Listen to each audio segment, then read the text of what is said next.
I've been with my fiancée Nora, 29F, for 6 years now. We met at a local coffee shop where she was working as a barista. I remember that day clearly.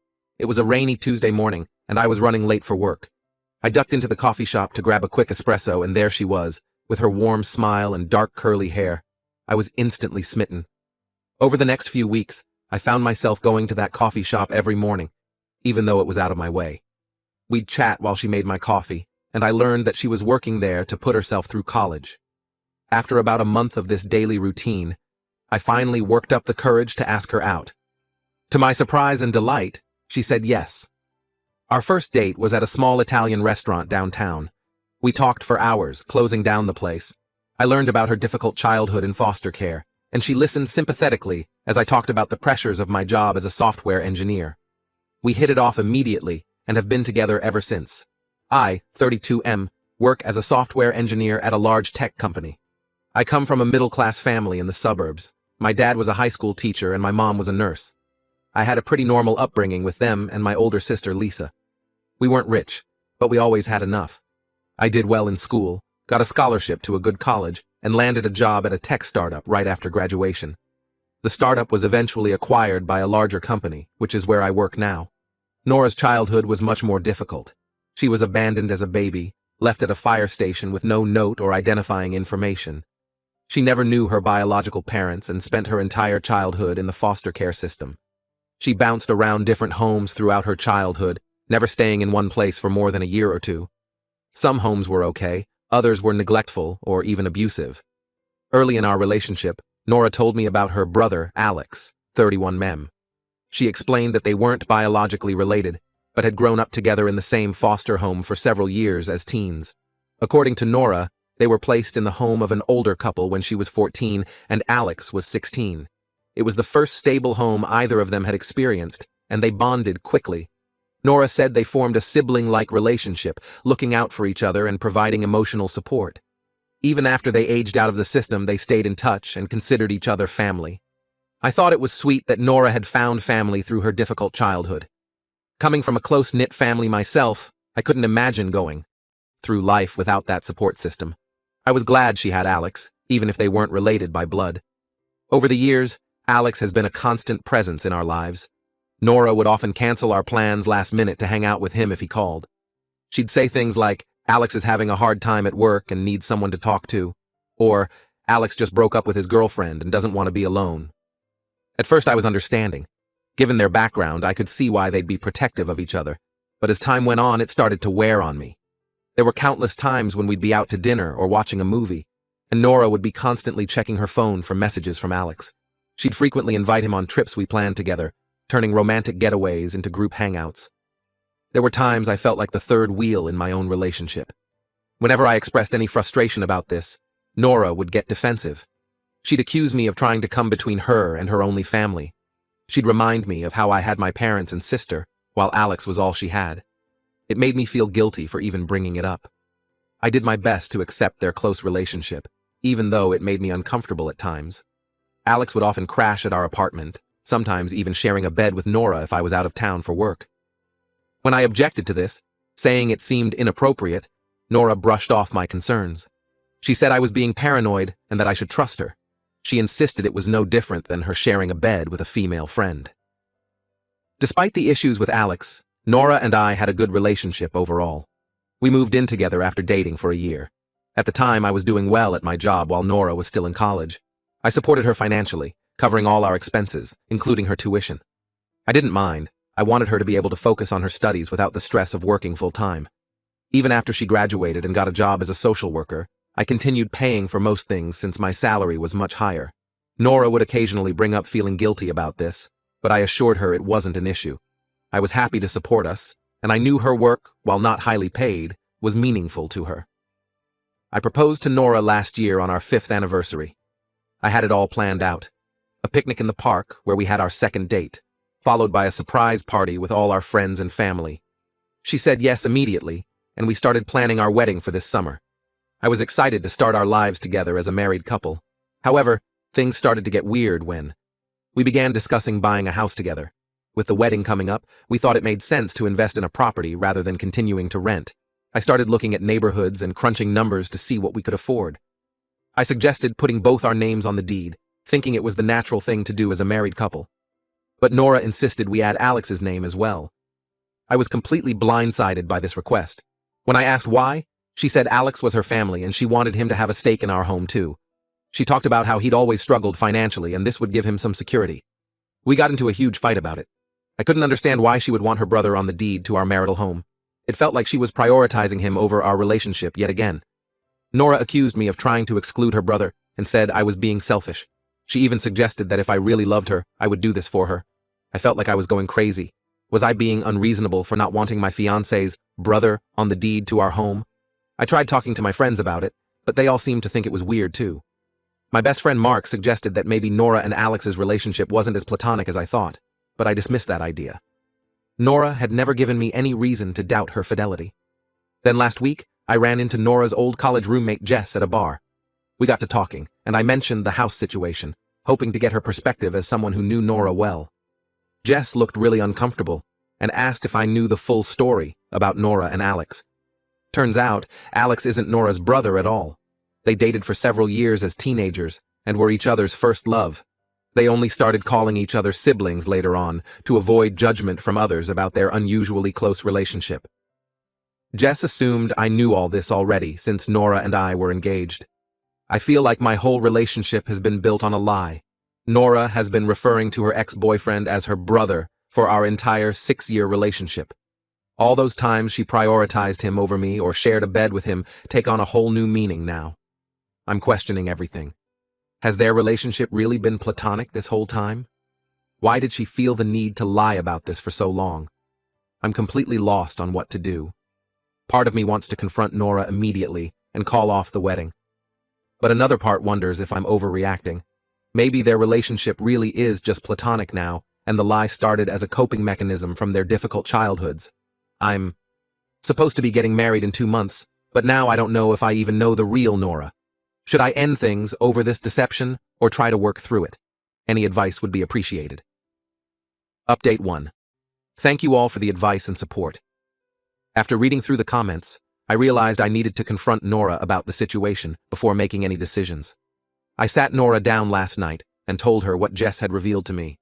At first, Nora tried to deny it, claiming Jess must have misunderstood or was confused about the timeline. But when I pressed her on the details, she finally broke down and admitted the truth. Nora and Alex had indeed dated from ages 15-19. They met in the foster home I mentioned earlier, but their relationship was romantic from the start, not sibling-like as Nora had claimed. They bonded over their shared experiences in foster care and quickly became inseparable. Nora went into more detail about their relationship than I really wanted to hear. She talked about how Alex was her first everything, first kiss, first love, first sexual experience.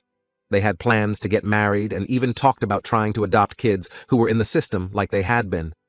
But when they were 19, Alex got into some legal trouble. He started hanging out with a bad crowd and got caught up in a robbery. He was sentenced to 2 years in juvenile detention. Nora was devastated but tried to stand by him. She visited him regularly, and they wrote letters back and forth. However, as time went on, Nora started to realize that she wanted more out of life. She enrolled in community college and began to see a future for herself beyond just being Alex's girlfriend. When Alex got out, things were different between them. They tried to make it work for a few months, but eventually broke up. Nora said the breakup was incredibly difficult for both of them. They had been each other's entire world for so long. They struggled with losing the only stable relationship they'd ever had. So they decided to rebrand themselves as siblings to maintain their close bond without the romantic complications. I asked Nora why she never told me the truth in our 6 years together. She claimed she was afraid I wouldn't understand and would try to limit her relationship with Alex. She said she had seen how uncomfortable I was with their closeness even when I thought they were siblings, and she was afraid of losing Alex completely if I knew the truth. She swore that things between them have been purely platonic since their breakup over a decade ago. She said they realized they were better as friends and that their romantic relationship had been more about clinging to familiarity than genuine compatibility. I told Nora that while I could understand the initial lie, I couldn't get past her maintaining the deception for our entire relationship, especially since we were about to get married. I explained that her hiding this made me question what else she might be lying about. Nora broke down crying, begging me not to end things. She promised to cut Alex out of her life completely if that's what it took. She said I was more important to her than anyone, and she couldn't bear to lose me. But at this point, I don't know if I can ever fully trust her again. This wasn't a small white lie or a one-time mistake. This was years of intentional deception about a major part of her life. And even now, I'm not sure I'm getting the full truth. I told Nora I needed some time and space to process everything. I'm staying with my sister Lisa for a few days to clear my head. Lisa has been incredibly supportive, letting me vent and offering advice. She thinks I should end the relationship, saying that trust is the foundation of any marriage, and Nora has completely shattered that. Nora has been calling and texting nonstop since I left. At first, it was all apologies and promises to do better. But as the days have gone on, her messages have taken on a more accusatory tone. She's saying that I'm abandoning her like everyone else in her life, and that if I really loved her, I would forgive her. She's even tried to guilt me by bringing up how much I've supported her financially over the years. I'm still unsure of what to do. On one hand, I love Nora, and we've built a life together over 6 years. I know her childhood trauma has affected her in many ways, and I want to be understanding of that. But on the other hand, this feels like such a fundamental breach of trust. I'm not sure I can move past it, especially with how she's handling the fallout. I've put the wedding planning on hold for now until I figure things out. I called the venue and our vendors to explain the situation. Most have been understanding, though we'll likely lose some deposits if we cancel entirely. My friends and family have been divided in their advice. Some think I should try to work it out with Nora, saying that everyone has a past and that her lie, while big, didn't directly impact our relationship. Others think I should run for the hills, saying that someone who could lie so easily for so long can't be trusted. I'm trying to take some time for myself to really think about what I want. I've started journaling to help process my thoughts and emotions. I'm also considering talking to a therapist to help me work through this. Thank you again for all the support and advice as I navigate this difficult situation. I'll update again once I've made a decision about how to move forward. Update 2. It's been about a week since my last update. In that time, I've done a lot of thinking and had some difficult conversations with Nora. After a few days apart, I agreed to meet with Nora to discuss our relationship. We met at a neutral location, a park near my sister's house. I wanted to be somewhere public to keep things calm, but also somewhere we could talk privately. I explained to Nora that while I understood her difficult past, I couldn't get past the years of deception. The fact that she was willing to lie to me about something so significant for our entire relationship made me question everything. Nora continued to insist that her relationship with Alex was now purely platonic. However, as we talked more details came out that she hadn't initially shared. She admitted that she and Alex had slept together a few times over the years when they were both single, including once shortly before she and I started dating. This revelation was like a punch to the gut. It was bad enough that she had lied about their past relationship, but to know that it had continued in some form up until right before we got together was too much. It made me wonder if there had been more recent incidents she wasn't admitting to. I told Nora that I no longer felt I could trust her. The foundation of our relationship had been built on lies, and I didn't see how we could come back from that. I officially called off our engagement and told her I wanted to end our relationship. Nora didn't take it well. She alternated between hysterical crying and angry accusations. She claimed I was punishing her for her past and throwing away our future over a mistake. She brought up all the ways she had supported me over the years, conveniently forgetting how much I had supported her financially. She even threatened to hurt herself if I left her. I stood firm in my decision, but I was worried about Nora's mental state. I reached out to her closest friend to check on her and make sure she wasn't alone. I also suggested that Nora might benefit from talking to a therapist to work through her issues.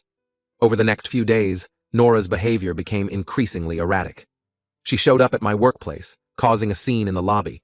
Security had to escort her out. She left countless voicemails ranging from tearful apologies to vicious insults. She even contacted my family members on social media to plead her case. I've had to block Nora on everything and am considering a restraining order if her behavior doesn't stop. This whole situation has been emotionally exhausting, but I know I've made the right decision for myself. I'm working on untangling our shared finances and living situation. Thankfully, we never went through with buying the house together.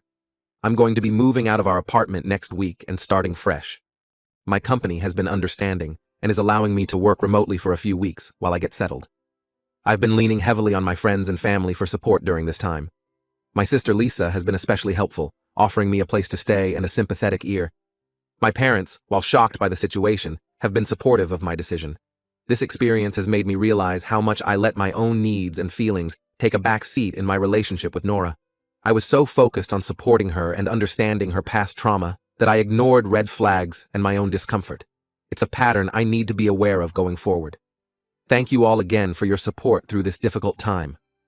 While I'm heartbroken, I know this is ultimately for the best. I'm looking forward to moving on and eventually finding a relationship built on honesty and mutual respect. Update 3. It's been about a month since my last update. I wanted to provide one final update on the situation for closure. Shortly after my last post, Nora's erratic behavior escalated to the point where I had to file for a temporary restraining order. She had shown up at my new apartment, I'm not sure how she got the address, and tried to force her way in. She was yelling and pounding on the door, causing a disturbance. Thankfully, my neighbor called the police, and she was removed from the property. The day after the restraining order was granted, I received a call from Alex of all people. He apologized for his role in the deception and admitted that he and Nora had rekindled their romantic relationship almost immediately after our breakup. Apparently, Nora had been staying with him and had told him a very different version of events. She had painted me as controlling and abusive, claiming I had thrown her out with nowhere to go. Alex said he felt guilty about the whole situation and wanted to come clean. He revealed that he and Nora had never truly stopped their physical relationship, even during our time together. They would meet up whenever I was out of town for work, using the guise of their sibling relationship as cover. I thanked Alex for his honesty, but told him I wanted nothing more to do with either of them. The revelation that Nora had not only lied throughout our relationship, but had also been actively cheating on me was the final nail in the coffin. I've since blocked his number as well. In the weeks that followed, I focused on healing and moving forward. I've been staying busy with work and have taken up running as a way to clear my head. I've also been spending more time with friends and family, rebuilding the connections I had neglected during my relationship with Nora. I'm slowly starting to feel like myself again. The anger and betrayal I felt initially have faded into a sort of dull sadness.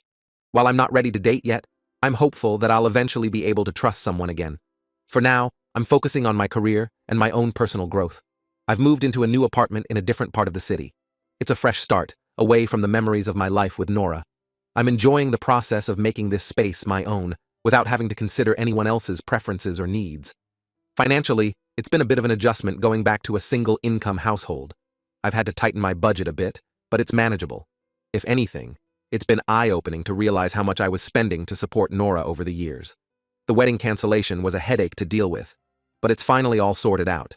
We lost some deposits, but it was worth it to avoid making a huge mistake. My family has been incredibly supportive throughout this process, helping me notify guests and deal with vendors. As for Nora, I haven't heard from her since the restraining order was put in place. Part of me hopes she's getting the help she needs, but mostly I'm just relieved to have her out of my life. The experience has taught me a lot about the importance of honesty in relationships and trusting my instincts when something feels off. Looking back, there were so many red flags that I chose to ignore or explain away. It's a harsh lesson, but one I needed to learn. In the future, I'll be more cautious about fully trusting someone, but I'm trying not to let this experience make me overly cynical. This experience has taught me a lot about myself and what I want in a partner. I know now that I value honesty and transparency above all else. I also realize that I need someone who can stand on their own 2 feet, not someone who relies on me completely. Thank you all again for your support throughout this ordeal. Your advice and kind words have been a lifeline during this difficult time. I won't be providing any further updates, as I'm ready to close this chapter of my life and move forward. Here's to new beginnings, and hopefully, someday, finding a relationship built on trust and mutual respect.